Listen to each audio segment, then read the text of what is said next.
मेरो प्यारी आमा आमा भनेको अर्थ म आज आएर बुझिरहेको छु।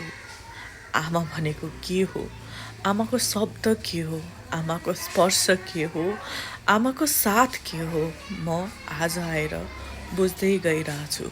आमाको अर्थ हामी सानो हुँदा नबुझ्दा रहेछौँ। जसरी हामी हुर्किँदै जान्छौँ आमाको अर्थ भनेको हामी बुझ्दै जाँदा रहेछौँ।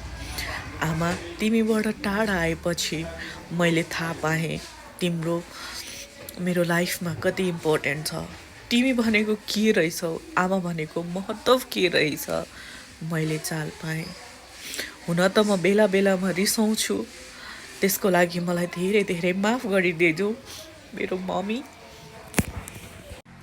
तिमीले हुर्काउनलाई कति सङ्घर्ष गर्यौ, म त्यो आज आएर बुझिरहेछु त्यसको अर्थ, त्यो दुःख, त्यो पीडा। झन् मलाई जन्माउनलाई तिमीले कति दुःख पायो होला। मेरो लागि गरेका त्यागहरू, मेरो लागि गरेका सङ्घर्षहरू, त्यो सबै मैले बुझ्दै गइरहेको छु। आमा जति दुःख भए पनि हाँसेर बोल्यौ।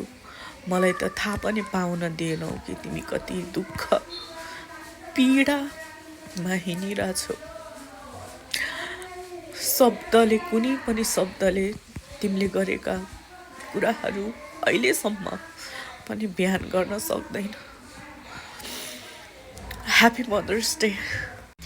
यो संसारमा कति दुःख रहेछ तिमीले त मलाई थाहा पनि पाउन दिएनौ।